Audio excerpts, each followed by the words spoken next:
Bien, ahora vamos a comenzar con esta sección de modelos no lineales. Esta sección de modelos no lineales tenemos algunos modelos que no repasamos o que no estudiamos anteriormente.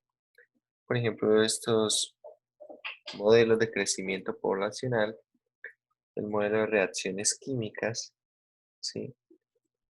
Y ahí tenemos básicamente estos modelos. Acá, en esta parte también, podemos encontrar nuestro modelo de drenado de tanques. A ver cómo aparece. Bueno, aparecen diversos modelos no lineales.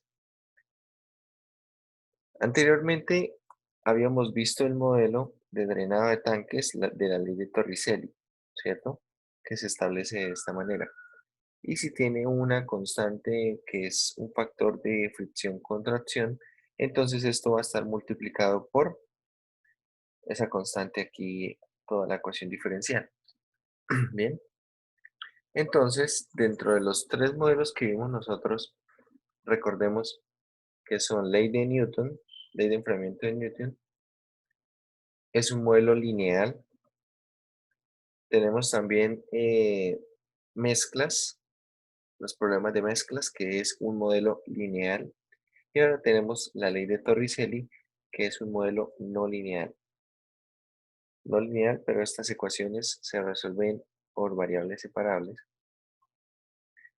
Entonces, bueno, aquí tenemos precisamente cómo es el problema analizado, incluyendo un factor de fricción-contracción. Y bueno, quiero que resolvamos este problema número 14, el del tanque cónico invertido. Bueno, dice, suponga que el tanque cónico bueno, el problema anterior,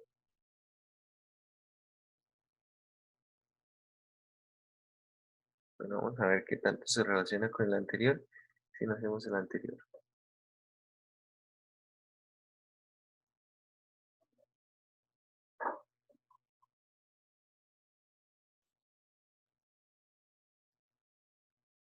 Bueno, vamos a resolver entonces mejor el anterior, porque este hace preguntas con respecto al anterior.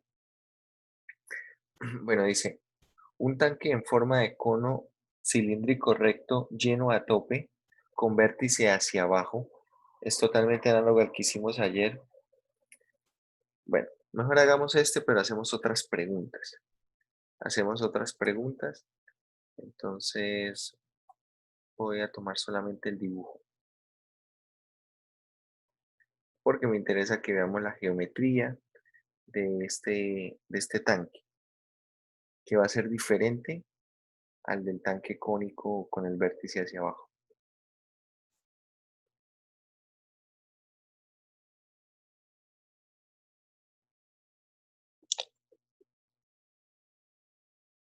Vamos a tomar tal vez algunos datos de allá. Entonces, si quieren, vayan haciendo el dibujo. Yo voy a escribir acá unos datos. Un tanque cónico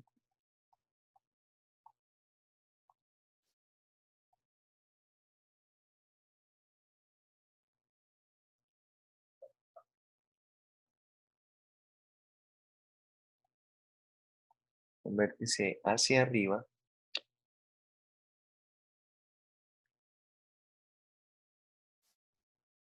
está lleno completamente y tiene las dimensiones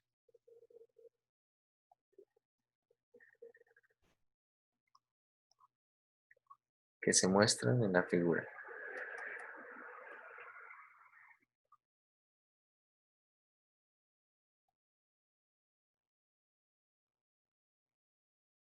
Tiene las dimensiones que se muestran en la figura.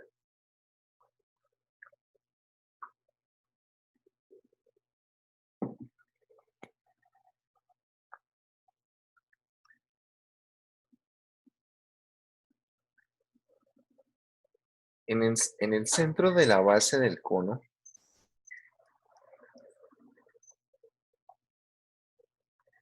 en el centro de la base del cono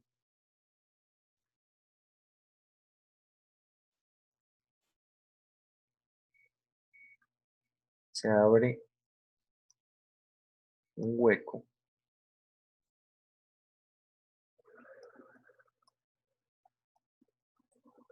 se abre un hueco circular con radio. Vamos a tomar el mismo radio que tal vez unas 2 pulgadas nuevamente.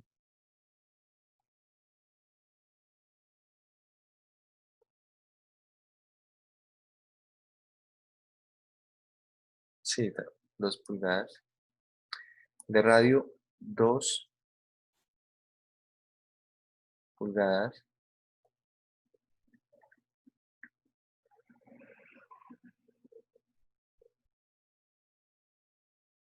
Entonces, primera pregunta.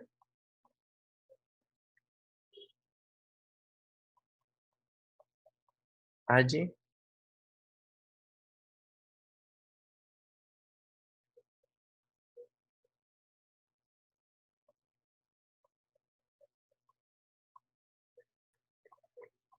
una expresión que determine la altura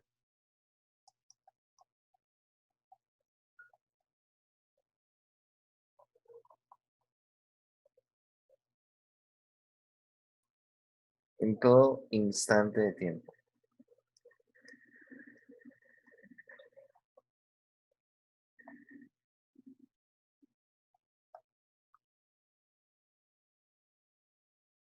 Hay una expresión que determine la altura en todo instante de tiempo. Segundo, una vez teniendo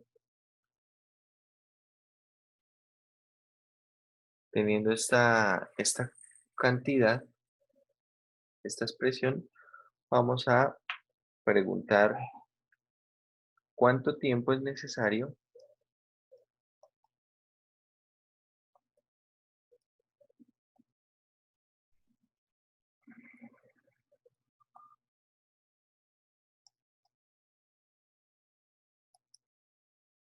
para que el tanque,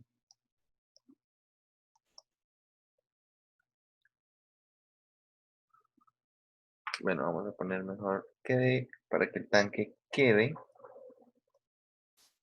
completamente vacío. ¿Cuánto tiempo es necesario para que el tanque quede completamente vacío? Bien, quiero que empiecen a plantear el problema. Aquí vamos a usar también un factor de fricción-contracción. Vamos a considerar un factor de fricción-contracción de 0.6. Entonces C, 0.6. La gravedad se va a medir nuevamente en pies sobre segundo cuadrado. Será 32 pies sobre segundo cuadrado. Hay que tener en cuenta que el radio del agujero no se puede considerar como 2 pulgadas, sino que hay que trabajarlo como un sexto de pie. ¿Listo?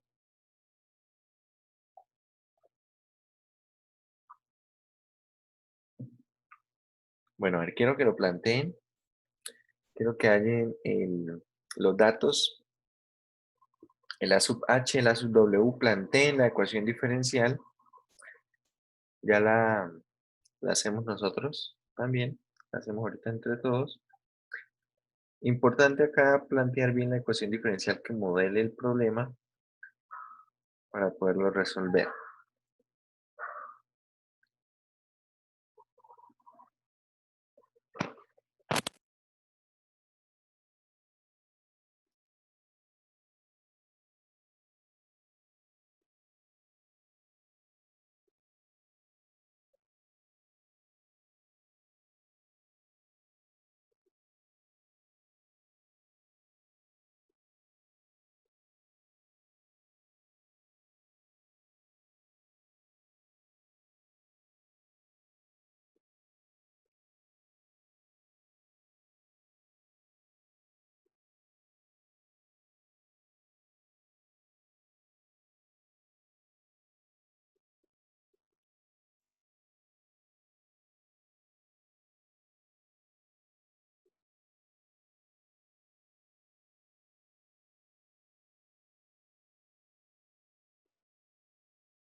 Listo, muchachos.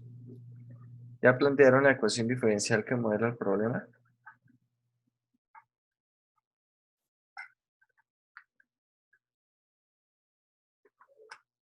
¿Sí? Ahora vamos a hacerlo.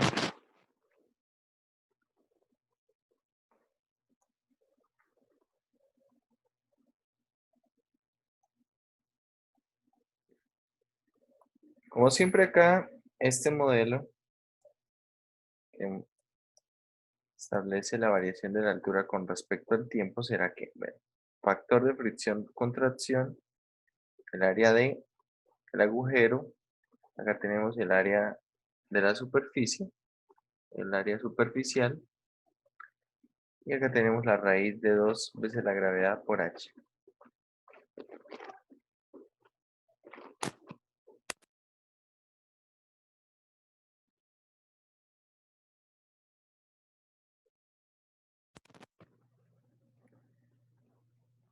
Bueno, haciendo las sustituciones pertinentes, tenemos acá el factor de fricción contracción es 0.6. El área del agujero, ¿quién es?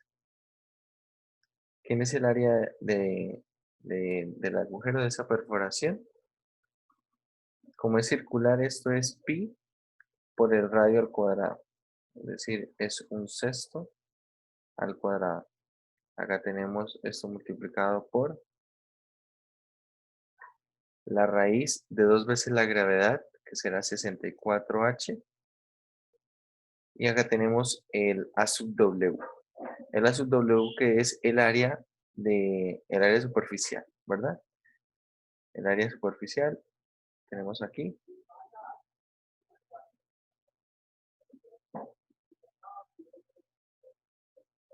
Este es nuestro A sub W. Entonces, bueno, esto tendrá aquí un radio. Esto tendrá un radio, esta capa de agua. Tendrá un radio R que estará a su vez a una altura h. Acá tenemos a una altura h. Entonces, vamos a ver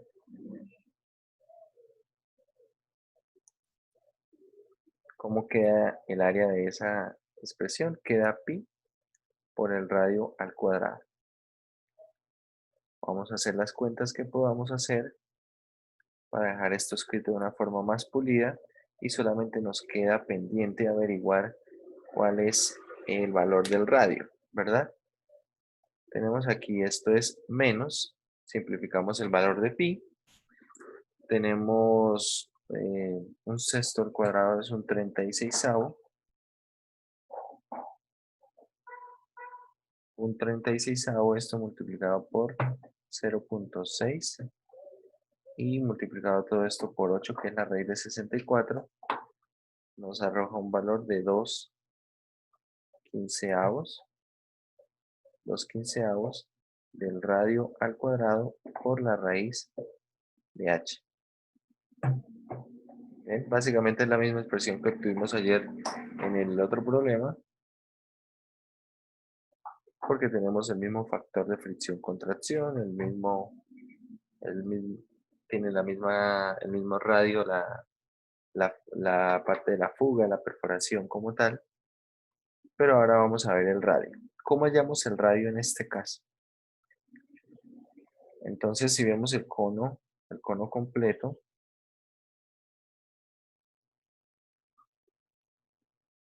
el cono completo tiene una altura de 20 pies. Esto tiene una altura completa de 20 pies. Tiene un radio de 8 pies.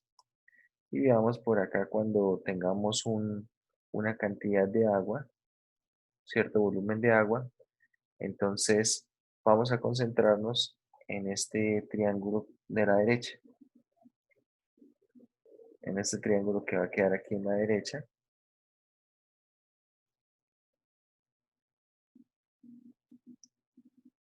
en este triangulito que está aquí y en este otro triángulo, el que queda ahí en la parte de arriba, este triángulo que está ahí. Entonces este triángulo que está en la parte de arriba, hay que tratarlo con cuidado también por la siguiente razón.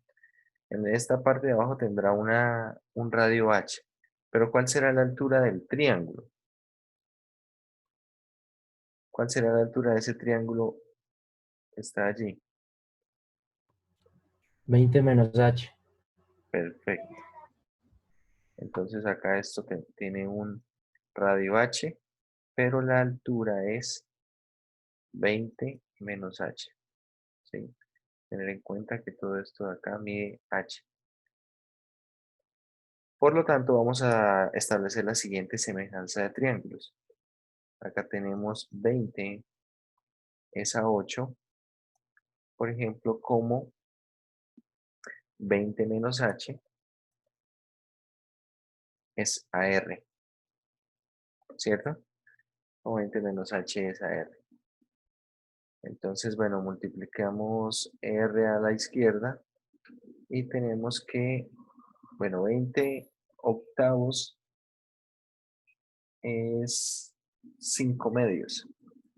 ¿Sí? Cuarta de 20 es 5, cuarta de 8 es 2. Es decir que 5 medios de R es igual a 20 menos H.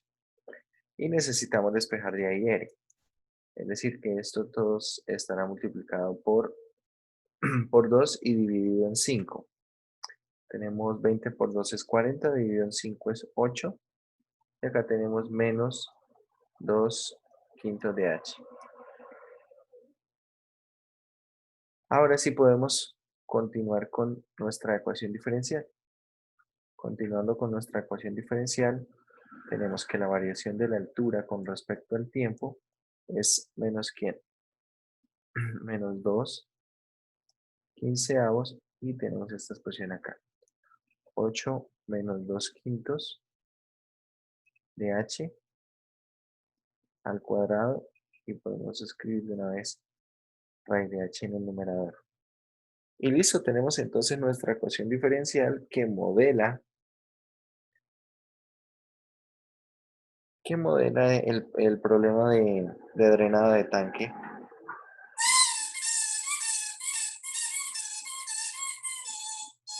Ahora vamos a resolver esta ecuación diferencial. ¿Cómo se resuelve esta ecuación diferencial? Por variables separables, ¿verdad? Vamos a dejar acá en la parte de la izquierda menos 2 quinceavos por dt. Y en la parte de la derecha vamos a multiplicar 8 menos 2 quintos de h al cuadrado y a dividir en raíz de h,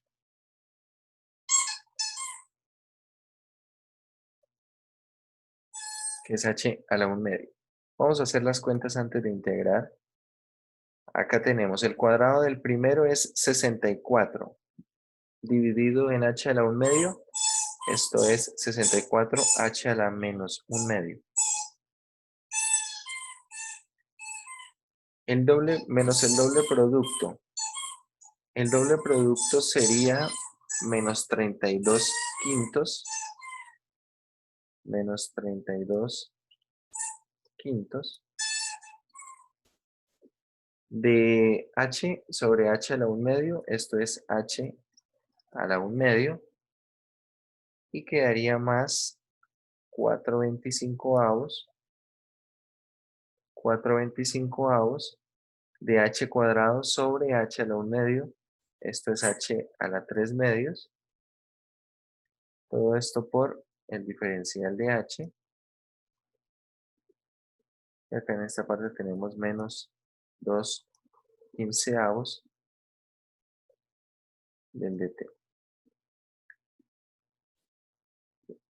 Tenemos acá entonces integral aquí, integral acá. ¿Cuál es la integral de esto que está aquí? Bueno, acá tenemos la integral de h a la menos 1 medio es h a la 1 medio. Esto multiplicado por 2, es decir, aquí va a quedar 128. 128 La integral de h a la 1 medio es h a la 3 medios. H a la 3 medios, esto multiplicado por 2 tercios.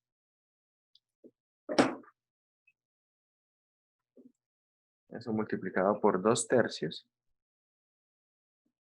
Quedaría entonces acá 64 quinceavos.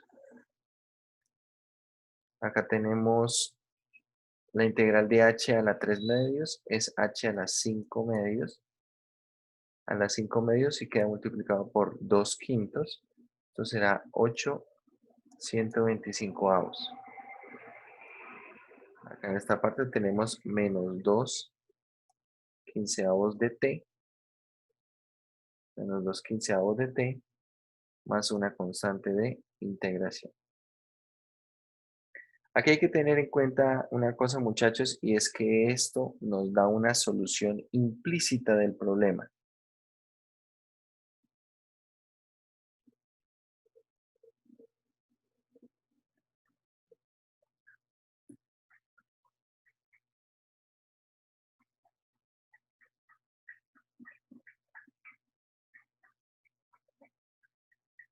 Acá tenemos una solución implícita del problema. No podemos considerar como tal una solución explícita porque eso implicaría despejar h. Entonces, esa primera pregunta en la cual se decía hay una expresión que determine la altura en todo instante de tiempo, es una que es de manera implícita. Como tal, no podemos escribirla de manera explícita una expresión para la altura en todo instante de tiempo. Si tenemos una relación que de alguna manera permitiría encontrar esa altura. Y ahora, bueno, la pregunta es ¿cuánto tiempo es el necesario que debe ocurrir para que el tanque esté completamente vacío?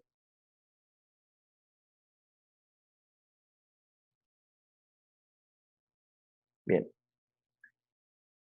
entonces como les digo, acá realmente no podemos despejar como tal h, pero por ejemplo, si uno quisiera la altura en cierto instante de tiempo, vamos a hallar entonces, antes de esto, ¿hay algún PBI que podamos utilizar para hallar el valor de la constante de integración?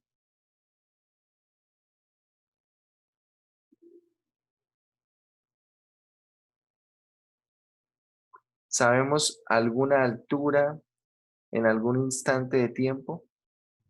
En el tiempo cero. Eso. En el En tiempo el tiempo cero, ¿qué sabemos? que la altura Que vale la 20. altura es de 20. Perfecto. Entonces, cuando el tiempo vale cero, la altura vale 20. Es decir, acá tenemos 128, 20 a la 1 medio, menos 64 quinceavos, 20 a la 3 medios, más 8 125 avos, 20 a las 5 medios, y esto va a ser igual a c, ¿cierto? Porque t vale 0. Entonces, a ver, vamos a poner esto en la calculadora y ver cuánto da todo esto. Tenemos 128.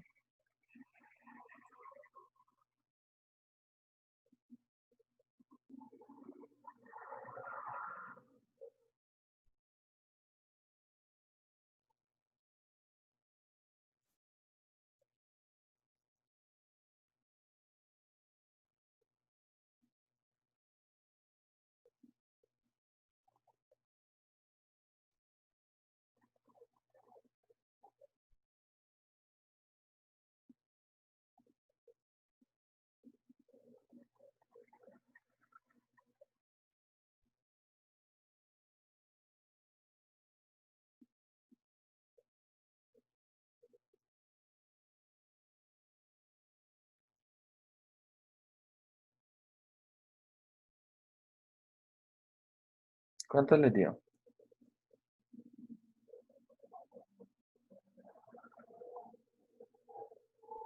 A mí me dio 305,29. 305, coma algo. A ver, esperemos. Punto 2978.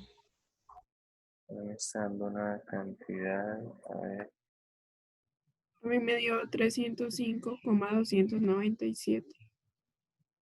sí, creo que tenemos todos el mismo resultado. Es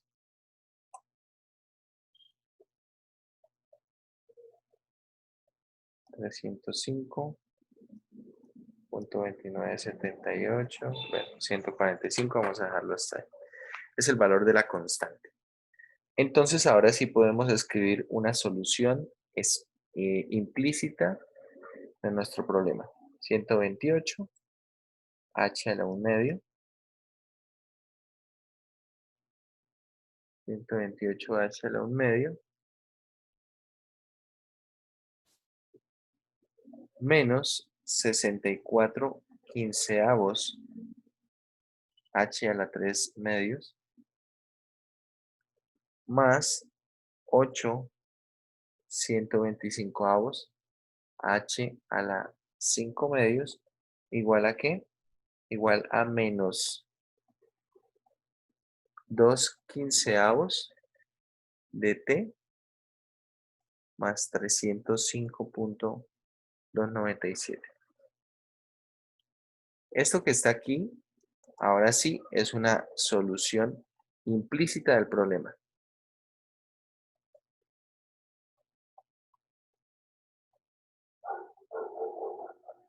Como pueden ver, acá si yo, por ejemplo, le doy un valor al tiempo, va a quedar una ecuación en términos de h. No será del todo una ecuación fácil de resolver.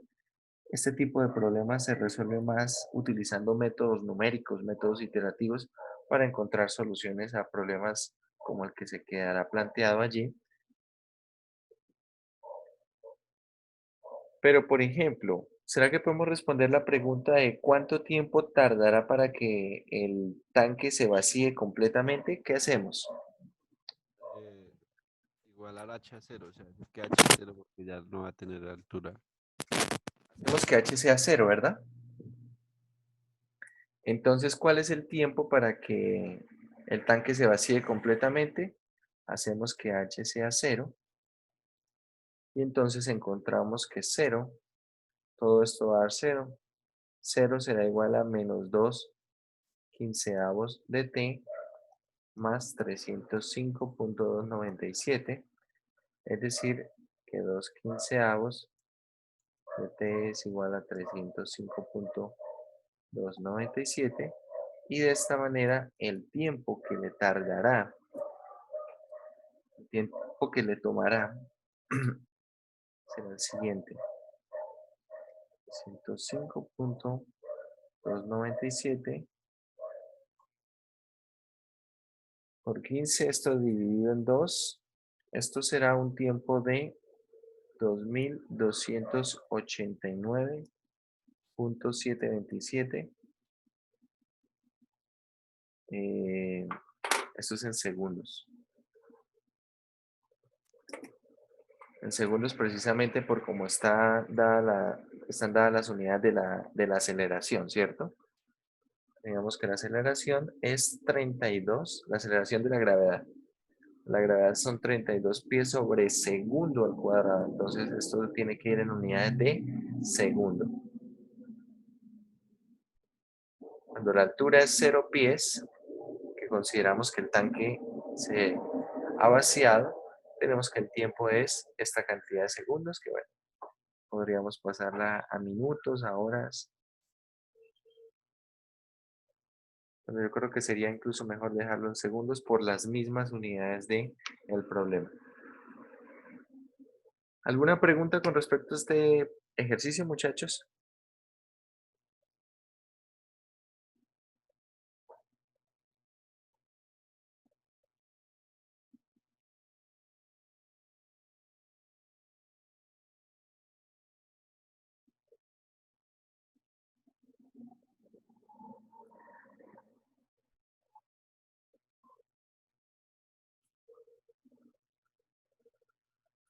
Bueno, hay que tener en cuenta que aquí estos problemas cambian de acuerdo a la geometría del tanque que se esté utilizando, ¿no?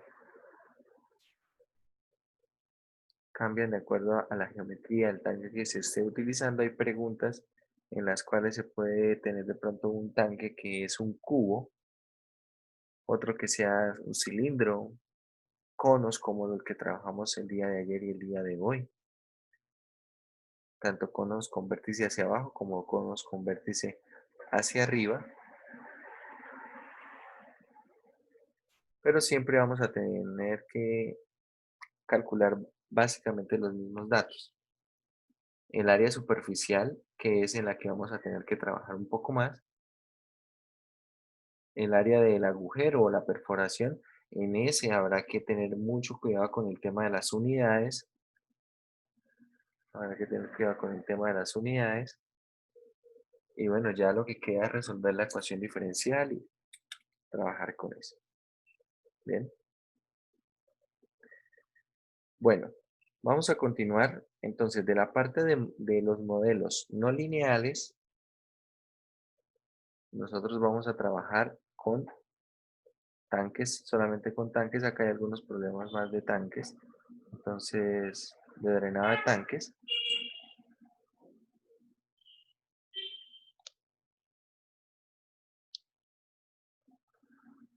De pronto pueden ver alguno que otro modelo de los que queda allí,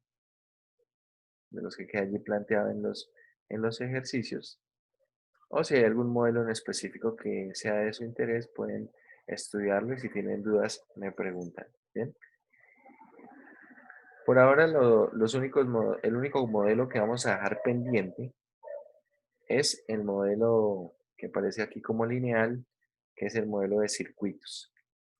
Que cuando lleguemos a estudiar esa parte de circuitos en el capítulo 3, entonces vamos a hacer un recorrido de qué se decía de circuitos en la sección 1.3, luego aquí en la sección 2.7, luego para continuar con qué ocurre en la sección 2.9 con los sistemas de ecuaciones diferenciales que incluyen acá circuitos, acá tenemos redes, donde vamos a tener circuitos LRC en serie, y esto pues también hará parte de ese análisis. Pero esta parte la vamos a analizar cuando lleguemos al final del capítulo 3, final de ese capítulo 3, que realmente allí va a ser un poco más interesante porque esta sección 2.9 tampoco la vamos a estudiar de momento. ¿Por qué? Porque aquí vamos a ver cómo plantear sistemas de ecuaciones diferenciales, pero no lo vamos a poder resolver por ahora. Entonces, por eso no me gusta estudiarlo en este momento. Al igual que al principio los modelos no le encuentro mucho sentido estudiarlos, sí está bien que los conozcamos, pero prefiero que se estudie como lo estudiamos nosotros. Es decir, que estudiamos los modelos una vez ya sabemos resolver ecuaciones diferenciales, ¿verdad? Una vez ya sabemos resolver ecuaciones diferenciales, entonces podemos estudiar los modelos, pero también resolver las ecuaciones que modelan esos fenómenos. Entonces, en la sección 13, en la sección 3.12, si no estoy mal, la última sección del próximo capítulo, vamos a ver cómo resolver sistemas de ecuaciones diferenciales. Y una vez que estemos viendo eso, entonces vamos a volver aquí a la sección 2.9 para ver cómo se plantean. Vamos a ver específicamente el modelo de mezclas y vamos a ver también específicamente el modelo de redes, que es la parte de circuitos. Más que todo vamos a estudiar problemas de circuitos, que no habremos estudiado mucho hasta ese momento. Esos son los que nos van a interesar y en ese orden vamos a estudiar la parte de circuitos. Y esta sección 2.9 entonces la vamos a ver cuando veamos la sección 3.12, que básicamente, a ver, miremos aquí, que son resolución de sistemas de ecuaciones diferenciales. Y acá vamos a tener que trabajar con los lineales. Sistemas de ecuaciones diferenciales lineales. Entonces aquí vamos a ver cómo plantear estos sistemas, cómo resolverlos, los que son lineales y los que no sean lineales, vamos a poder resolverlos. Esto. Al final del capítulo 4. Al final del capítulo 4 vamos a poder resolver estos sistemas de ecuaciones diferenciales de otra manera. Quiero que veamos los temas a ver en el capítulo 4, que es el tema de transformada de Laplace. Acá también tenemos sistemas de ecuaciones diferenciales lineales. Entonces vamos a ver otra forma de resolver esos mismos sistemas de ecuaciones. Bien.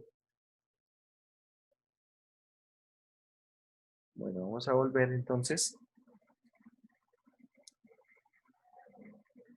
Y vamos a comenzar con el capítulo 3.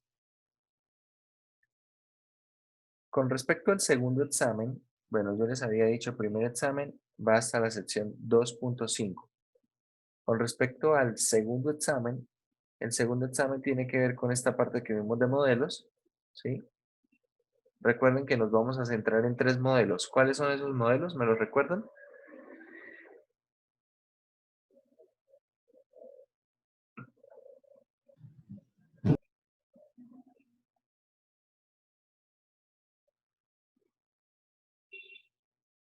¿Cuáles son los 3 modelos en los que nos vamos a concentrar?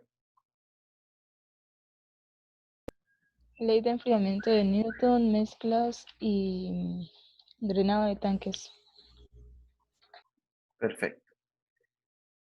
Ley de enfriamiento de Newton, mezclas y drenado de tanques con la ley de Torricelli. Bien. Esos son los 3 modelos con los que nos vamos a centrar. Entonces, para el segundo examen van a entrar esa parte de modelos junto con las secciones de la 3.1 a la 3.6. Es decir, 3.1 a la 3.6 más esa parte de modelos.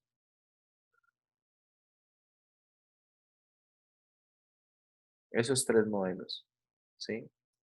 Ley de Newton, ley de enfriamiento de Newton.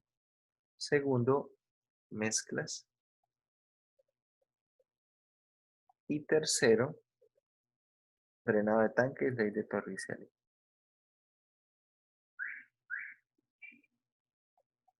Miren sobre todo problemas de la sección 2.7 y 2.8, que son problemas más interesantes. En la 1.3 solamente encontraremos modelos en los cuales hay que plantear, encontraremos problemas en los cuales solo hay que plantear la ecuación diferencial. Por supuesto, porque en esa sección todavía no se sabe cómo resolver ecuaciones diferenciales, por eso van a ser más interesantes algunos problemas de la 2.7 y de la 2.8. Bien.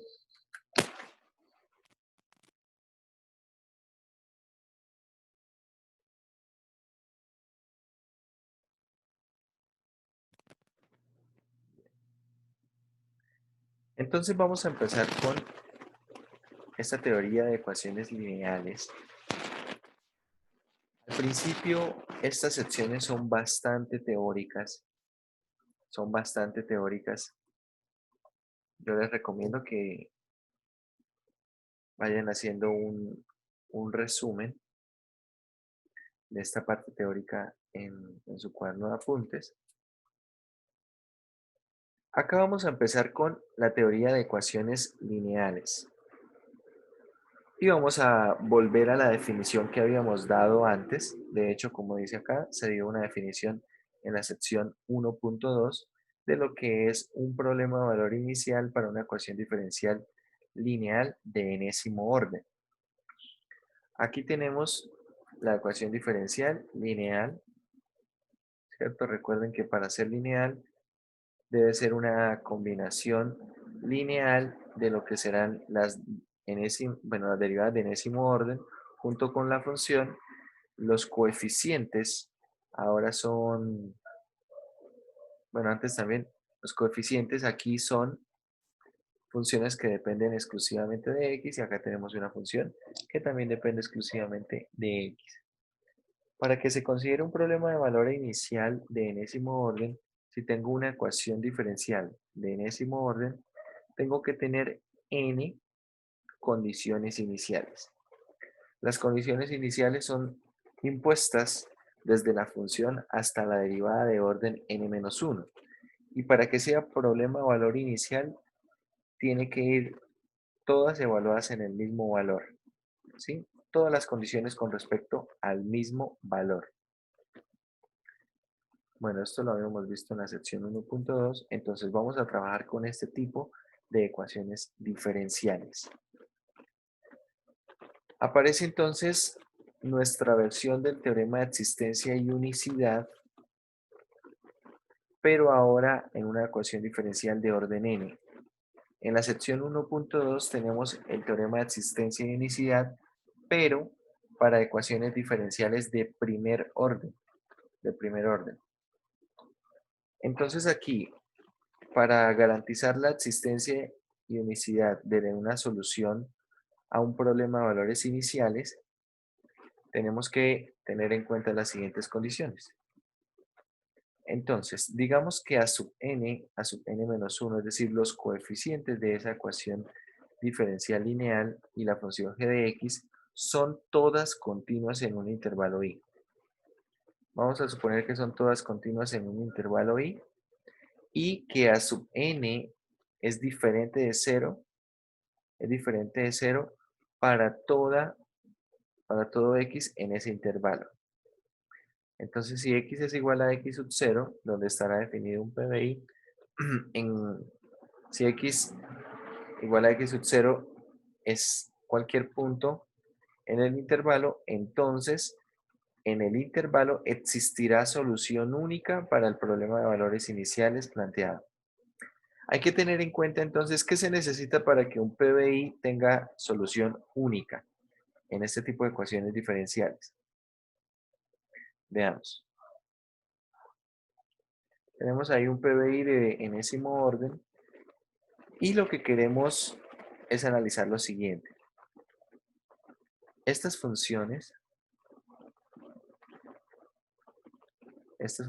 x sub n, acá esto va a ir hasta x sub 1 de x por y de x más a sub 0 de x igual a g de x. ¿Qué se necesita entonces para que tenga solución única? Primera condición, necesitamos que para que esto tenga solución única, x sub 0 pertenezca a un intervalo i donde son continuas a sub 0, a sub 1, etcétera, a sub n de x y la función g de x. Es decir, x sub 0, donde se plantea el PBI, donde se plantean las condiciones iniciales, debe ser un punto sobre un intervalo en el cual todas estas funciones sean continuas. Pero además que a sub n de x sea diferente de 0 para todo x en ese mismo intervalo. Bien, para todo x en ese mismo intervalo. Vamos a ver un ejemplo.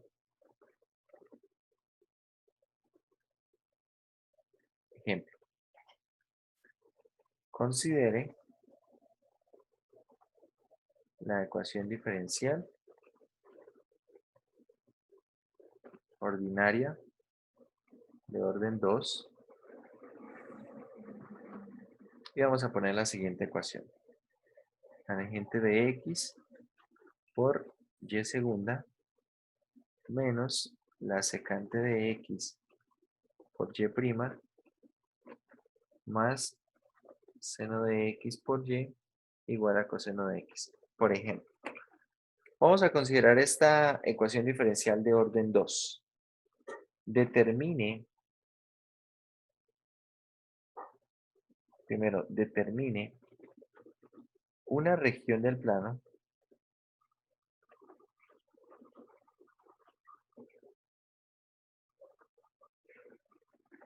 en la cual la ecuación diferencial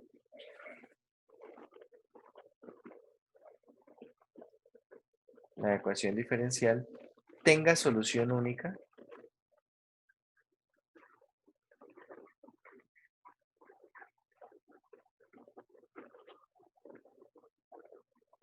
para todo PBI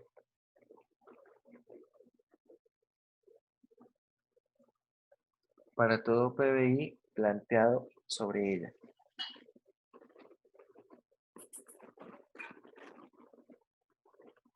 Para todo PBI planteado sobre ella. A ver, ¿a qué nos referimos con esto de para todo PBI planteado sobre ella? Vamos a hacer algo como lo siguiente. Vamos a identificar por acá alguna región del plano, de manera que en esta región del plano las funciones que son coeficientes son todas continuas y que además la función coeficiente principal no se haga cero sobre esa región. Si eso ocurre sobre esta región del plano, cualquier PBI que yo plantee, es decir, si yo planteo un PBI con respecto a este punto, entonces tendrá solución única y eso para cualquier punto, ¿sí? Plantear un PBI con respecto a un punto se induce de la siguiente manera. Si yo, por ejemplo, tomo un punto aquí con coordenadas x0 y y sub 0, entonces esto está induciendo un PBI con respecto al punto x sub 0, ¿sí? Es decir, si yo ahora tengo uno de segundo orden, voy a decir que y evaluado en x sub 0 es este y sub 0, y' evaluado en x sub 0, vamos a llamarlo y sub 1, y esas son las condiciones que necesito para un PBI de orden 2, ¿cierto? Condiciones con respecto a la función y las derivadas hasta orden n-1, es decir, en este caso hasta primer orden. Entonces esto induce como tal un PBI. Veamos entonces, voy a borrar aquí esto, cómo resolver el problema. Primero, necesito un intervalo o intervalos en los cuales estas funciones sean continuas. Entonces, voy a poner acá un dibujito del plano cartesiano y quiero que me digan, por ejemplo, dónde no es continua la función coseno. Empecemos de derecha a izquierda. ¿Dónde no es continua la función coseno?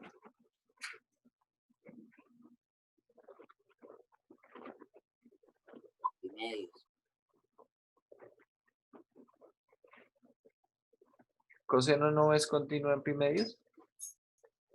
Todo intervalo, ¿no? ¿Cómo?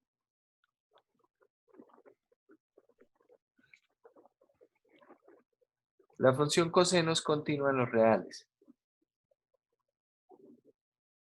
Seguimos ahora con la siguiente. ¿Dónde no es continua la función seno? Resulta que la función seno es continua en todos los reales también. Ahora, ¿dónde no es continua la función secante? Esa sí tiene valores de discontinuidad.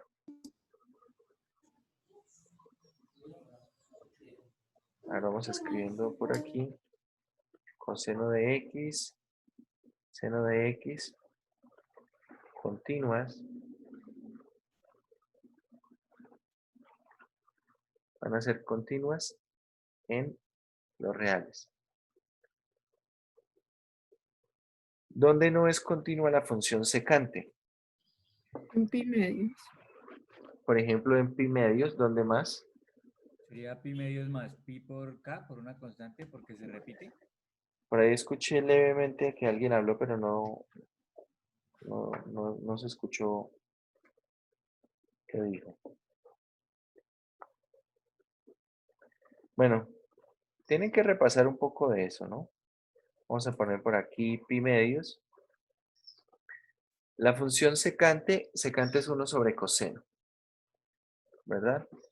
1 sobre coseno, acá tenemos entonces pi medios, por acá tenemos pi, por acá tenemos 3 pi medios,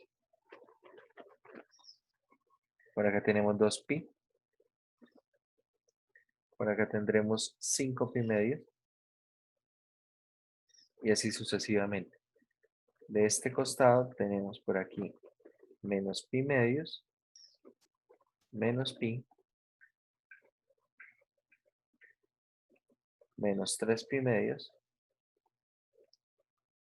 menos 2 pi, y así sucesivamente. Es cíclica cada 2 kpi. Sería pi medios más kpi. Pi medios más kpi. De hecho, sería pi medios más 2 kpi.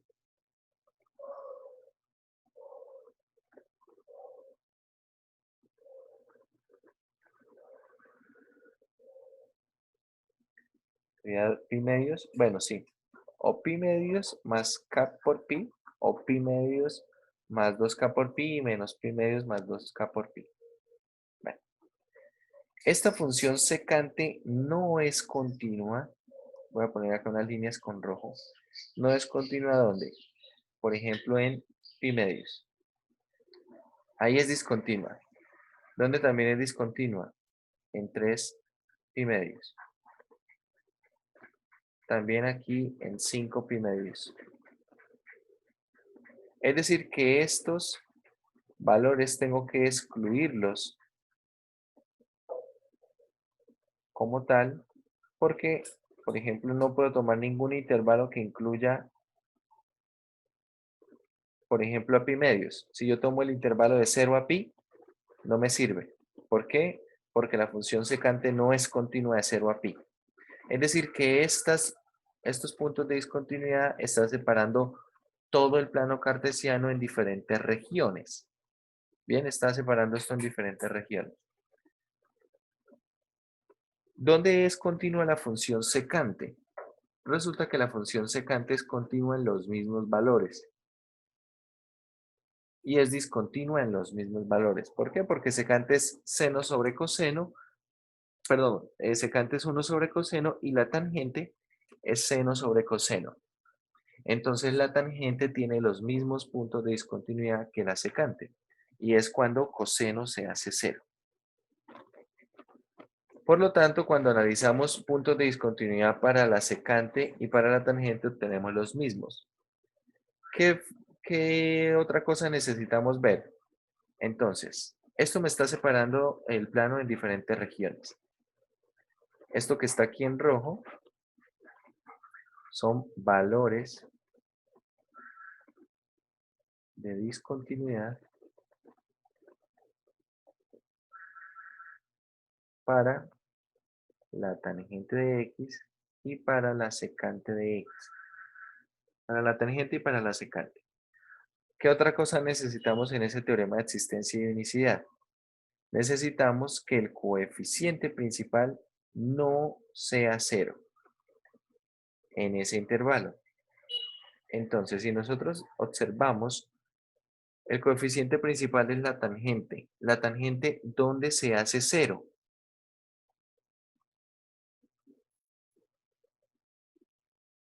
Por ejemplo, en 0.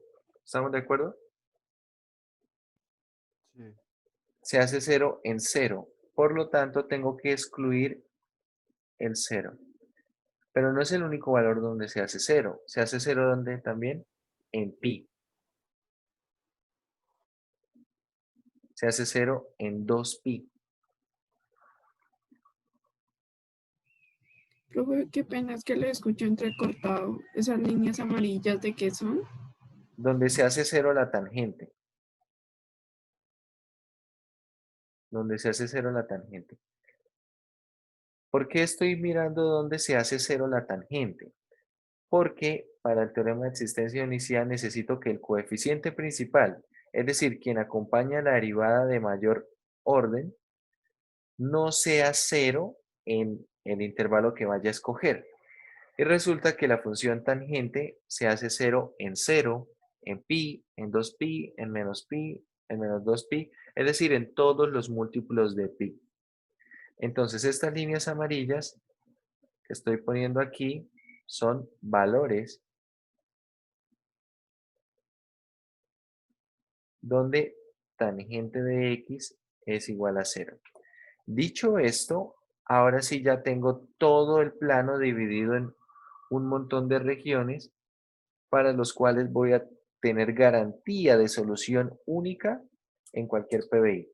Es decir, por ejemplo, yo puedo garantizar que la ecuación diferencial que teníamos al inicio, bueno, vamos a escribirla, tangente de x por y segunda menos la secante de x por y prima más seno de x por y igual a coseno de x. Esta ecuación diferencial, por ejemplo, tiene solución única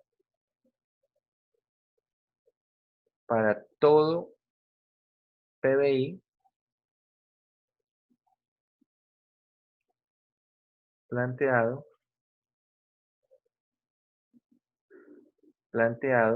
por ejemplo, bueno, es que vamos a escribir mejor así, sobre el intervalo de 0 abierto a pi medios abierto. En este intervalo abierto, si yo planteo cualquier PBI, eso va a tener solución única. ¿Qué quiere decir esto? ¿Por qué tengo garantía de eso? Si vemos nosotros acá en el intervalo de 0 a pi medios abierto, en este intervalo de 0 a pi medios abierto, tal cual yo planteé aquí mis líneas, tanto donde tengo discontinuidad de alguna de las funciones, como también donde tenemos valores en los que se hace 0 el coeficiente principal, entonces puedo garantizar que de 0 a pi medios no hay ningún problema. De 0 a pi medios abierto todas las funciones que están allí son continuas, todas son continuas, ¿cierto? Se garantiza esto. Se garantiza que todas las funciones son continuas para cualquier punto tomado en el intervalo de 0 a pi medios y que además el coeficiente principal es diferente de 0 en el intervalo de 0 a pi medios. Entonces tengo garantía que si yo tomo cualquier PBI planteado sobre el intervalo de 0 a pi medios, eso va a tener solución única. No es el único intervalo en el cual vamos a tener solución única. De hecho, cualquier intervalo que tenga cualquiera de las siguientes dos formas. Si tenemos la forma, acá vamos a tener un múltiplo de pi, acá sería un múltiplo de pi, vamos a poner n por pi, y cómo es el siguiente, el otro extremo, ¿cómo sería?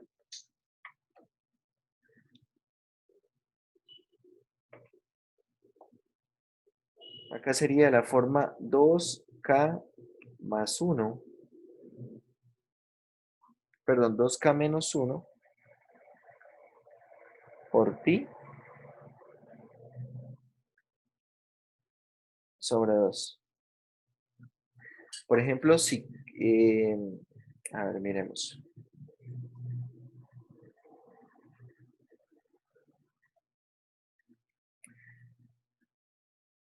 No, si 2k más 1. Si k vale 0, tendríamos el intervalo de 0 a pi medios, ¿verdad? Si k vale 0.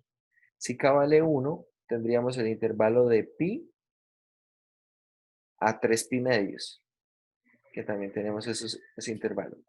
De pi a 3 pi medios. Pero no son los únicos intervalos, hay otro tipo de intervalos. Acá tiene esto la forma 2k menos 1 por pi medios, 2k menos 1 pi sobre 2, y esto ahora hasta la forma k por pi. A ver, miremos. Si por ejemplo tenemos que k vale 0, si k vale 0, ahora tenemos el intervalo de menos pi medios a 0, que es este intervalo que está aquí. Si k vale 0, tenemos de menos pi medios a 0. Si K vale 1, si K vale 1, tenemos 2 menos 1, tenemos el intervalo de pi medios a pi, de pi medios a pi, que era este que faltaba acá, de pi medios a pi, y bueno, así se siguen construyendo. Es decir, en cualquiera de estos dos tipos de intervalo, aquí donde K pertenece a los enteros, podemos encontrar garantía de solución única a cualquier PBI planteado sobre esta ecuación diferencial.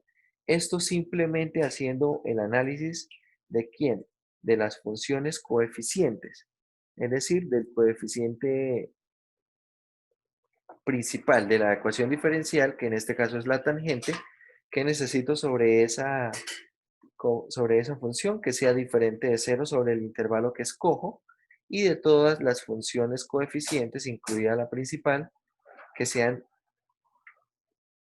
¿qué? Continuas. Necesitamos entonces que sean continuas esas funciones y además que sean como coeficiente principal diferente de 0.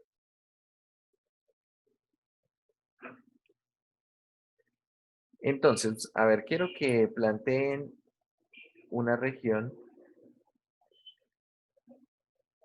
para el siguiente problema. Acá en la parte del texto podemos encontrar problemas de este estilo. A ver, esta sección tiene bastante teoría, es un poco larga. Pero aquí podemos encontrar problemas de este estilo. Vamos a ver acá. Problemas del 23 al 30.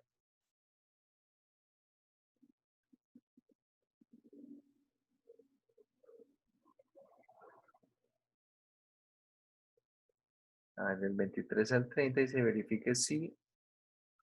No. Conjunto fundamental de soluciones todavía no.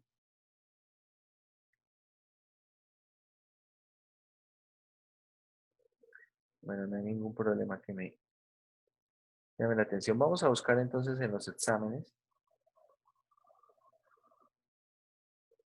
Vamos a ver. Aquí tenemos, eso sería en el segundo examen.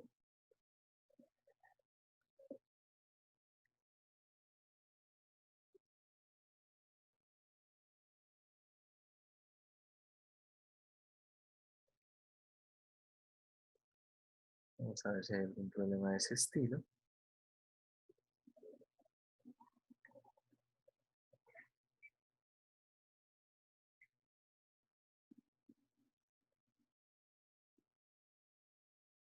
A ver, por ejemplo, tenemos esta ecuación diferencial. Dice, si las condiciones iniciales para la ecuación diferencial están dadas sobre pi medios, observe básicamente lo que dice aquí es, si el PBI está definido sobre pi medios, es una ecuación diferencial de orden 2. Dice, es posible garantizar sin resolver la ecuación diferencial, que el PBI tiene solución única. Es decir, esto tiene que ver con teorema de existencia de unicidad. Entonces, quiero que tomen esta ecuación diferencial y hagan el análisis que hicimos hace un momento. Miren dónde son continuas las funciones coeficiente. Acá tenemos esta función coeficiente, esta que está acá que es x, esta que es 1 y esta que es 0. X, 1 y 0 son continuas en los reales, es decir, la que hay que ver dónde es o no continua es la coeficiente principal, y además ver que no se haga 0 ahí precisamente en pi medios. A ver, analicen eso un momento y ya lo revisamos.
Muchachos, ¿cuál es la respuesta?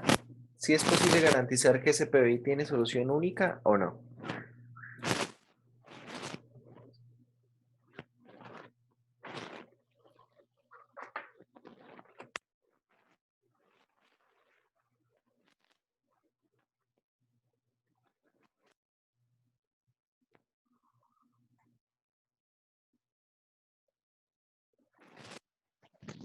Por ejemplo, la función coeficiente principal, esta función, no es continua entre otras cosas, cuando x, ¿qué valor toma? Un múltiplo de pi. Cuando x es de la forma npi, con n en los enteros. Pero, por ejemplo, será discontinua en 0 y será discontinua en pi. Por lo demás, esta función será que es continua en el intervalo de 0 a pi abierto, de 0 a pi medios abierto. Entonces tenemos que en el intervalo de 0 a pi medios, perdón, de 0 a pi abierto, esta función ¿cómo es? Porque va a ser discontinua en 0 y va a ser discontinua en pi. ¿Bien? Entonces en el intervalo de 0 a pi, esta función es continua. Esta función es continua. ¿Y qué pasa en ese intervalo? ¿Será que esta función se hace 0 en algún momento o no?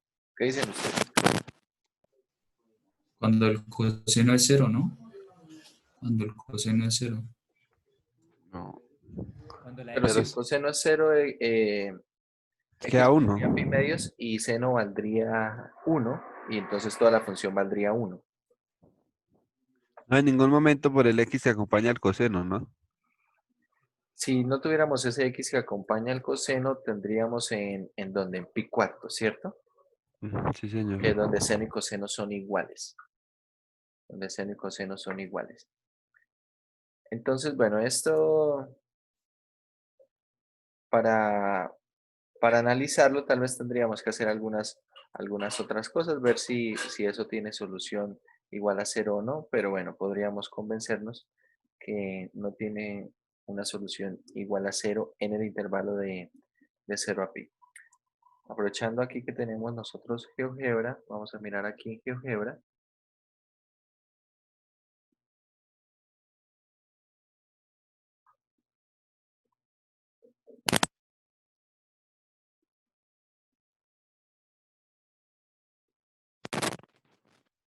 A ver, en GeoGebra,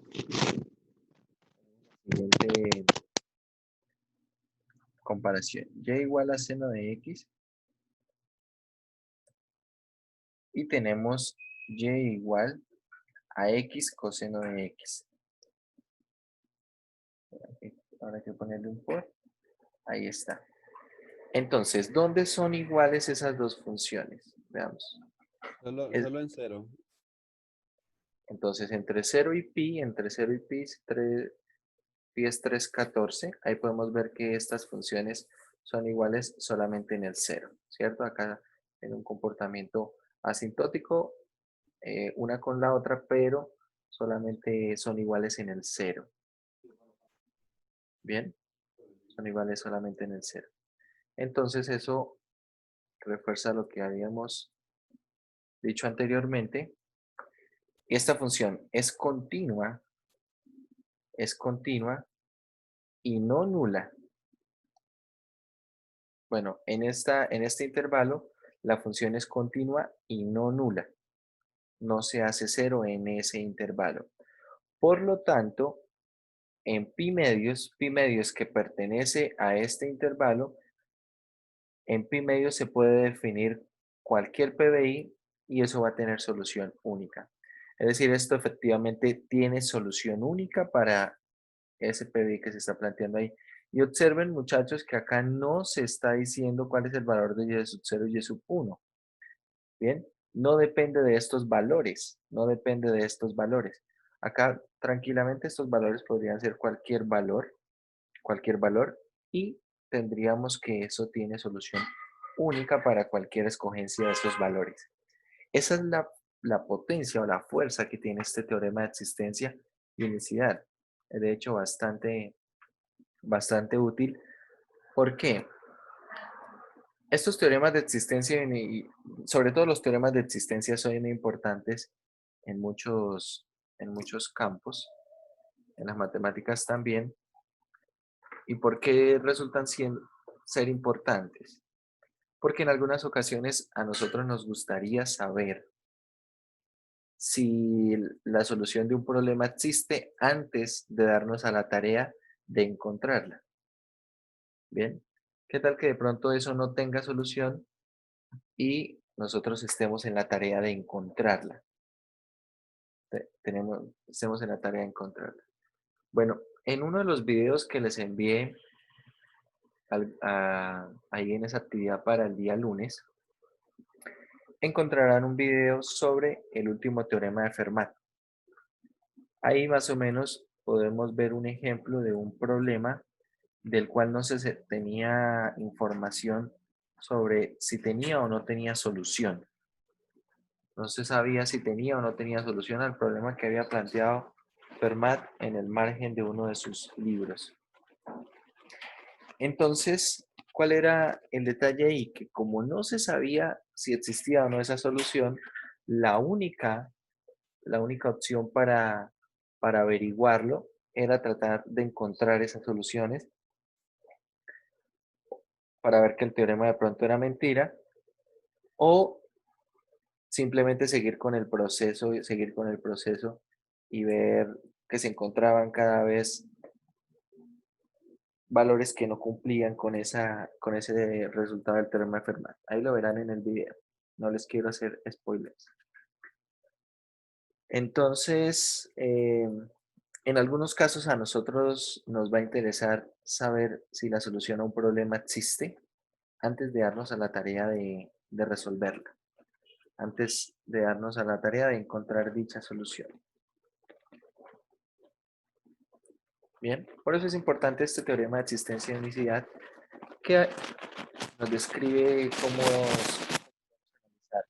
la existencia de solución única para un PBI planteado sobre una ecuación diferencial de orden mayor o igual que 2, teniendo en cuenta también que son lineales, ¿no? Si tengo una ecuación diferencial que no es lineal, este teorema de existencia y unicidad no lo puedo aplicar.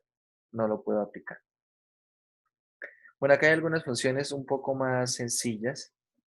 Por ejemplo, en este primer ejemplo, los coeficientes de la ecuación diferencial son todos constantes, es decir, que esto va a tener solución única para cualquier PBI planteado, de hecho, sobre cualquier número real.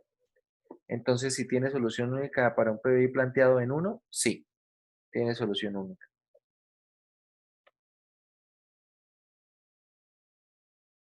Tiene solución única.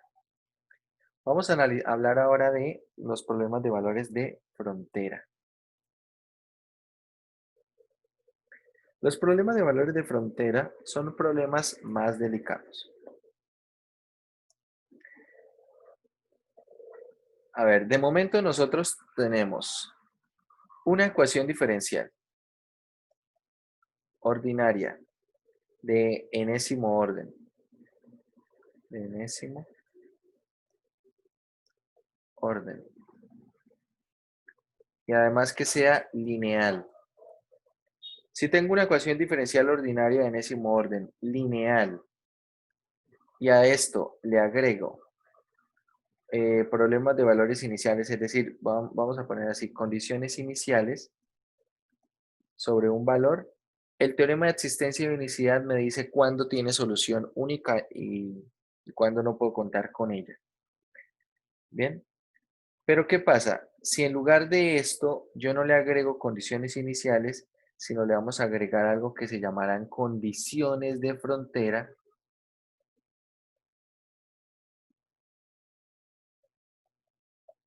el problema cambia. El análisis cambia y cambia mucho. ¿Qué son problemas con condiciones de frontera? Entonces, Para hacer una diferencia, las, entre comillas, condiciones iniciales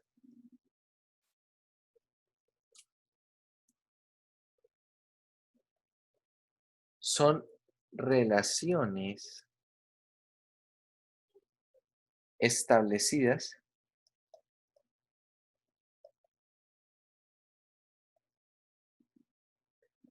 en las n-1 derivadas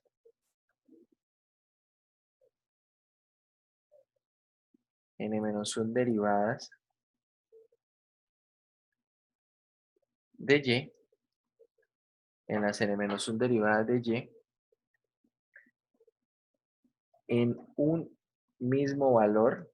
A ver, voy a escribir esto de otro color. En un mismo valor x sub 0. ¿Cierto? Esas son condiciones iniciales. Las condiciones iniciales son relaciones establecidas en esas n-1 derivadas en un mismo valor x sub 0. ¿Cuál es la diferencia con las condiciones de frontera? La siguiente. Las condiciones de frontera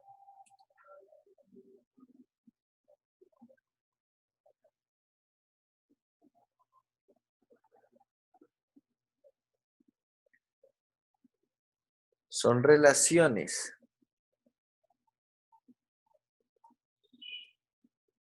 establecidas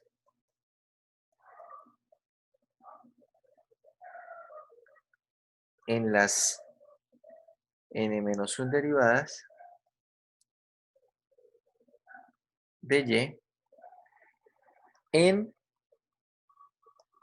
y acá, ojo, diversos valores x sub 0, x sub 1, y acá vamos a poner x sub t. En diversos valores. En diversos valores. Para plantear un problema de condiciones de frontera yo necesito también n condiciones. Cuando planteo un PBI, eso tiene n condiciones, desde la función hasta la derivada de orden n-1. Para un problema de valores de frontera también necesito n condiciones. Pero esas n condiciones pueden estar dadas de una forma muy diversa. Para que nos hagamos a la idea, vamos a plantear un problema de valores de frontera de orden 2. Problemas de valores de frontera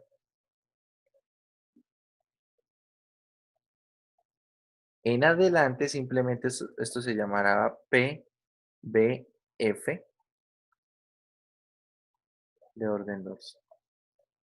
Un problema de valores de frontera de orden 2, ¿qué es? Es una ecuación diferencial, bueno, aquí de orden 2, una ecuación diferencial lineal de orden 2 a sub 1x y de x más a sub 0x y igual a g de x. Esto junto con cualquiera de las siguientes condiciones. Mucha atención. Yo podría, por ejemplo, si escribo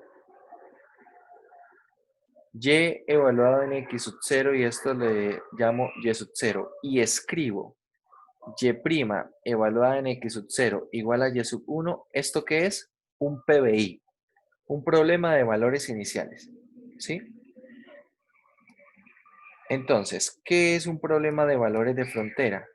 Acá vamos a dar condiciones con respecto, por ejemplo, a otro valor, que a este lo llamamos y sub 1. La diferencia de un problema de valores de frontera y un PBI es que el PBI las condiciones están dadas sobre ¿quién? Sobre el mismo valor, pero un problema de valores de frontera no pide eso. Entonces, podemos tener este conjunto, pero podemos tener también los siguientes conjuntos de condiciones. podríamos tener acá y evaluada en x sub 0, que sea y sub 0, y y evaluada en x sub 1, que sea y sub 1. Bien, no necesito involucrar las derivadas. De otra forma, también es posible que no involucre a la función. Es decir, ahora pongo las dos condiciones sobre ¿quién? Pongo las dos condiciones sobre la derivada. Primero puse condiciones sobre la función y la derivada. Ahora pongo las dos condiciones sobre la función y ahora pongo las dos condiciones sobre la derivada. Esos son los tres posibles casos de un problema de valores de frontera de orden 2.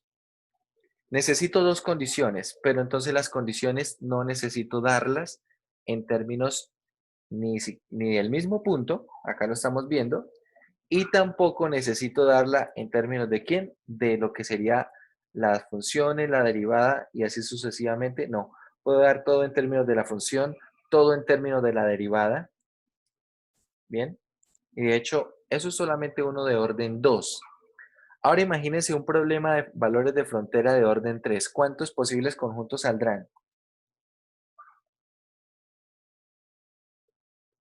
Acá tenemos dos posibles conjuntos. Tres posibles, perdón. Entonces ahora imagínense uno de orden 3, ¿cómo serían las condiciones de frontera? Por ejemplo, tengo un y evaluado en 0, en x sub 0, un y evaluado en x sub 1 y un y evaluado en x sub 2.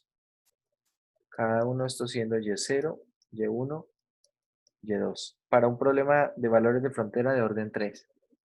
Pero si ahora empiezo a mezclar las posibilidades, es decir, tengo una posibilidad que sería que las tres condiciones dadas en la función, aquí está. Otra posibilidad, ¿cuál sería? Las tres condiciones dadas, por ejemplo, en la primera derivada. Ahora las tres condiciones dadas en la segunda derivada y así empezamos a mezclar. Es decir, puede ser que la primera la condición sobre x sub 0 esté dada ahora en la función y las otras dos en la primera derivada. O que esta esté dada en la función y las otras dos en la segunda derivada. O que esta esté dada en la función y las otras dos, una en la primera derivada, una en la segunda derivada. Entonces ahí ya se van haciendo una idea de cuántas posibles combinaciones puedo hacer. Puedo hacer bastantes combinaciones solamente para un problema de valores de frontera de orden 3. Por eso es un poco complicado entender cómo es el tema del problema de valores de frontera a partir de la definición misma. Gráficamente, ¿qué quiere decir un problema de valores de frontera? Supongo que tenemos una ecuación diferencial y tenemos aquí un problema de valores de frontera de orden 2. Tengo por acá una visión tal vez de una porción del plano cartesiano. Vamos a poner esto de esta manera. Bueno, voy a quitar mejor este recuadro. Tengo una porción acá del plano cartesiano y pongamos por aquí es x sub 0. Entonces yo digo, bueno, en x sub 0 quiero que la imagen de x sub 0 sea y sub 0. Pero en un x sub 1 quiero que la imagen ahora sea esta cantidad y sub 1. Supongan, muchachos, por ejemplo, que la familia de funciones que satisface la ecuación diferencial son parábolas. Vamos a suponer que son parábolas. Si esa familia de funciones son parábolas,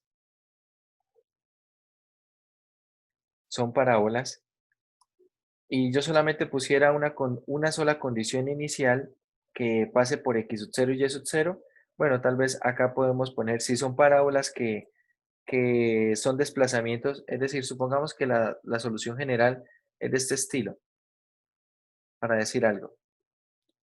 Entonces, si yo tengo la función x al cuadrado, de pronto ella no pasa por x0, y0, pero de pronto más abajo puedo tener algún desplazamiento en el cual esta sí pase por este punto. Y ahí tendríamos una solución única. En el momento en el que yo planteo un problema de valores de frontera, ahora necesito que esa parábola pase por ambos puntos. ¿Bien? Si planteamos el problema y con soluciones de este estilo, ese problema no tendrá solución. No tendrá solución. Si de pronto el problema es un poco más flexible y tal vez la solución es de este estilo, k por x al cuadrado más c, es decir, puedo cambiar acá también el ancho, entonces tal vez puedo encontrar la ecuación de una parábola, ¿cierto? Que pase por los dos puntos. Puedo encontrar tal vez la ecuación de una parábola que pase por esos dos puntos. Eso visto como un problema de valores de frontera establecido sobre las imágenes. Pero si ahora yo pongo condiciones de este estilo, no voy a poner en x0 y en x1. Yo aquí en x1 quiero que ocurra algo diferente.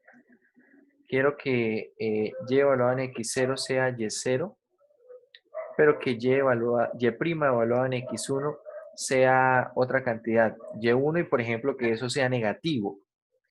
Que eso sea negativo. Entonces tal vez ahora en lugar de servirme una parábola así, me serviría una parábola de este estilo. Pero si solamente me sirve una parábola, esta condición debe ser precisamente la pendiente de la recta tangente acá. Si yo pongo una información diferente, no tendrá solución. No tendrá solución. Bien. Los problemas de valores de frontera son problemas mucho más delicados, en el sentido que no tenemos teoría que soporte cuando un problema de valores de frontera tiene solución.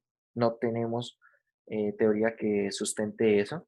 Acá en el texto se habla de problemas de valores de frontera directamente de orden 2, y acá tenemos todas las posibles combinaciones de las condiciones de frontera. Si dadas en dos puntos, entonces tal vez puedo pedir que la solución pase por dos puntos, que sería una condición sobre ambas imágenes, ¿cierto? Algo de este estilo.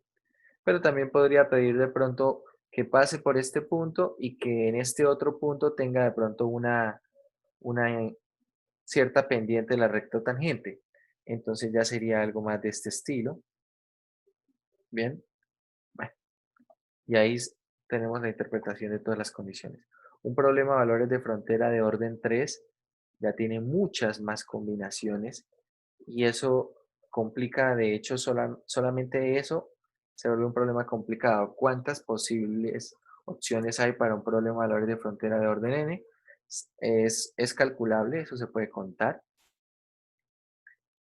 Entonces, la próxima clase vamos a empezar analizando este ejemplo en el cual tengo una ecuación diferencial y de hecho vamos a analizarlo por lo siguiente. Es interesante desde el punto de vista que esta ecuación diferencial tiene solución única para cualquier PBI. Para cualquier PBI que usted plantee tiene solución única. Sin embargo, teniendo la misma ecuación diferencial y planteando tres diferentes problemas de frontera, acá tengo la ecuación con unos valores de frontera, acá tengo la solución con otros valores de frontera, ¿qué vamos a encontrar?